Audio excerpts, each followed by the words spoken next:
13 lead changes among 9 drivers. Brian Vickers has pushed his Camry back into the lead over Jimmy Johnson by a full second now as we cross the 300-mile mark in the Coca-Cola 600, and we move toward dusk, still in phase 2 of this race where it's no longer sunny but not yet dark. Let's show you the pass for the lead.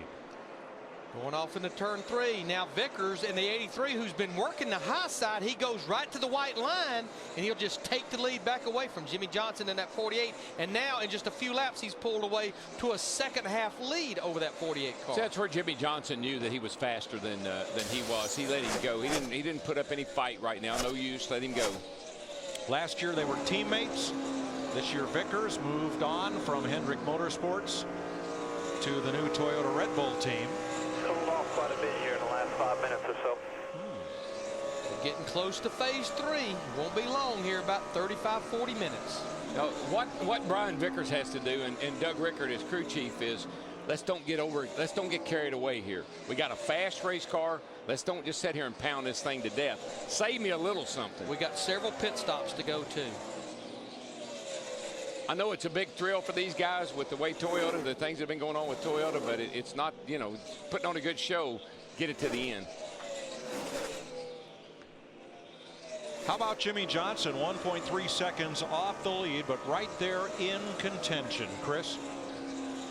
Yeah, it out moments ago how he was the guy who calls himself Mr. Lowe's, and no matter where we are in the race is a threat. Let's recap his day. Remember the caution coming out on the tire, which caused a major wreck, 15 other cars involved, but of course Jimmy Johnson, who started 21st, was ahead of that.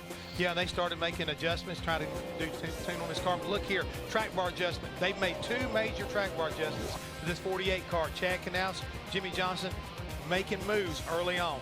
Lap 184 taking the lead from Brian Vickers. You saw moments ago as we're on lap 212, Vickers taking the lead back. But as we saw the shot of dusk, Jeff Hammond moments ago, and as the adjustments continue, you stress the relationship, crew chief, driver, and this combination, especially at this track, they've dominated. They've dominated. Every time the racetrack gets a little cooler, you've got to be on top of those changes. You got to be ahead of that curve. And this driver and this crew chief and Larry McReynolds and Darrell Walter have talked about it. They are in tune with one another like nobody else here. They understand this racetrack. They know when to make the right adjustments. And as these temperatures come down and the speeds go up, they're the guys you got to watch. And right now, even though he's running second, I think they're in the right place at the right time.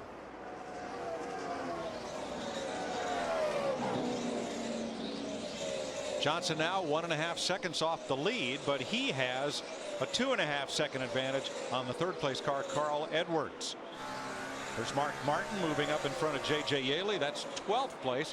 And Kyle Busch getting past Tony Stewart for 4th. And he did too. I mean, he squeezed between Tony and the wall to get past him. That was close, man. Look at that. I think he ripped the bumper off of Tony's car. Want to see it again? Sure. This is like, I hope you're giving me a little, I hope. And he made it. He probably even caught Tony and Tony's spotter off guard. He came up in there so fast. Oh, that's where a spotter is just absolutely invaluable. He's got to tell you that man is there. Looking, he's there. He's there. Here's Steve. Hey, Mike, just listening to Tony Stewart, his issue right now wasn't so much Kyle Busch.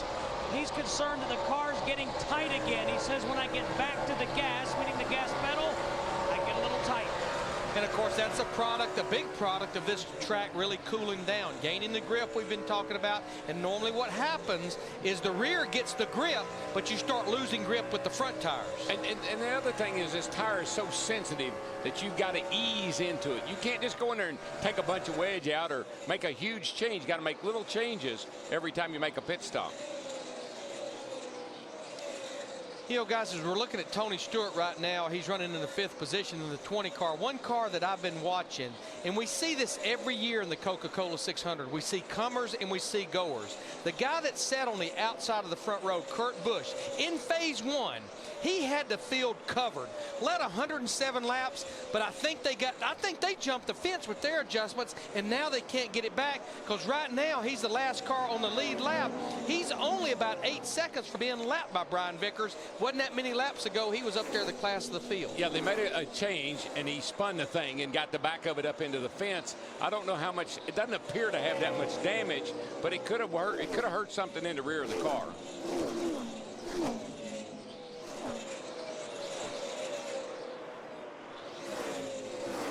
.183 laps to go.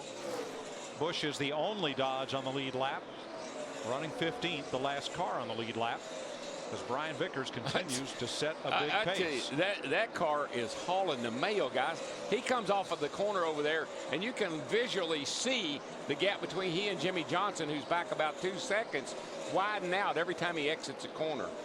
And we're about halfway through this fuel run right here. They'll probably have to beat a pit road here in about 30 laps. You'll see the lead that Vickers has built up. He's got Johnson now by more than 2. Carl Edwards by more than 4. Kyle Busch and Tony Stewart by 5 and 7 seconds respectively. And I just don't think we 99, can. Carl trouble in Edwards. turn 2. And he was running in the 3rd position with this 99 car. It's got to be a tire. Got a tire. Dick?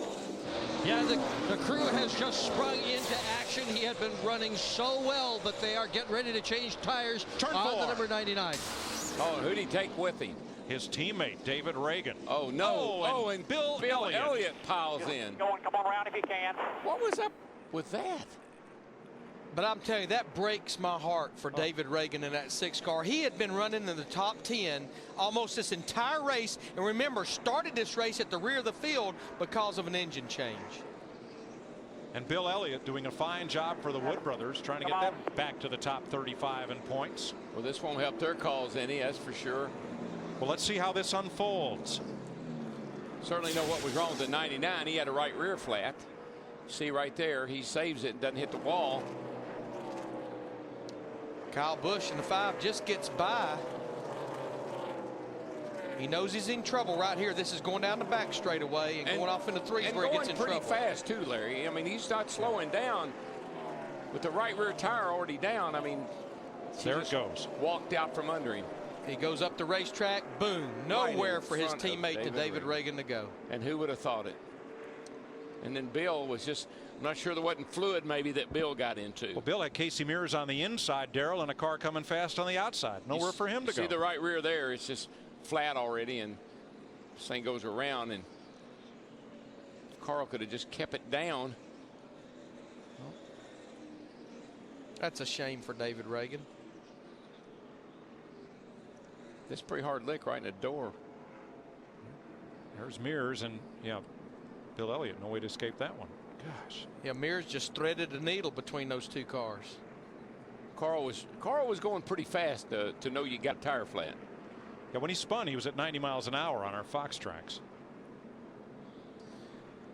Well, I know we're just past halfway. I don't know we have a hard luck award, but that 6 car, David Ragan, that whole group certainly would be the recipient of it. That's 3 Fords taken out at one time.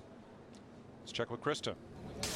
Guys, some major issues for 2 of our top runners. Our leader, Brian Vickers, is having a power steering issue. They're deciding what they need to do on their car. Meanwhile, Kyle Busch having a battery issue. All of this has started happening within the last 10 to 15 laps. This is going to be a critical stop with about 179 laps to go in this race. The adjustments these 2 teams make could make or break their night.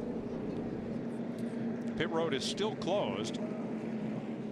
A lot of fluid debris toward the entrance of the garage area that they're cleaning up. Well, I tell you, I can't really speak for the problem with the 5 car that Krista was talking about. Maybe this would be a good opportunity to change the battery.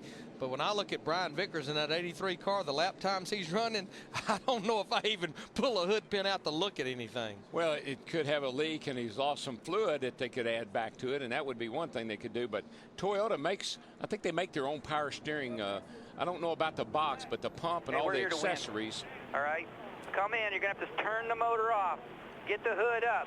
2 right side tires, and then we'll talk about it. We might come back and do the left, okay? But we got to kind of do it gingerly.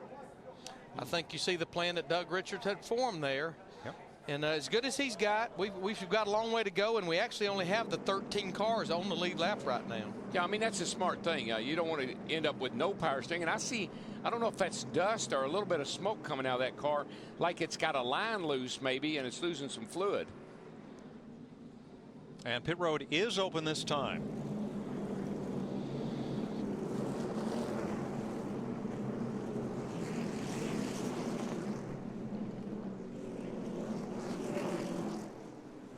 Let's start with Dick Berggren. Well, Matt Kenseth is going to pit, and he still is not happy with the car, but that's no big deal. His crew chief, Robbie Reiser, said their goal for tonight was just get through the first 300 laps and then go in the last 100. So they have been adjusting the car all night long. Steve Burns. Jeff Patterson makes a chassis adjustment on that 20 car. He's also the gas man. Ira Joe Hussey and Todd Foster changing 4 tires on the 20. Krista. Brian Vickers is in. You're going to see the hood go up. His power steering has been going in and out. He said it's hard for him to drive smoothly. They're also going to make right side tires. They said they have time to go around and make the lefts as they look under the hood. They're adding fluid, power steering fluid under the hood. Matt. And Denny Hamlin, whose car has just been terribly loose over that past run, they made a significant air pressure change, shuffling the pressures around on the 4 tires to try to tighten him up. And here's what's going on with the 5 car. Krista talked about a battery problem. They've elected to change the left side tires. You can see them at the left rear right now. The battery is located behind a panel just in front of the left rear tire. It has a quick disconnect. You should easily be able to change that battery and not go lap down. Right now, the pace car is about halfway down the back stretch. You can see them going back on with the left rear tire. So they should be in good shape here. And this is where the spotter, again, is so critical because he keeps that crew informed of where the pace car is. Spotter will be telling now, pace car entering turn 3. Refired and ready to go. And they'll probably come back in now, check everything, maybe get those right side tires, be good to go.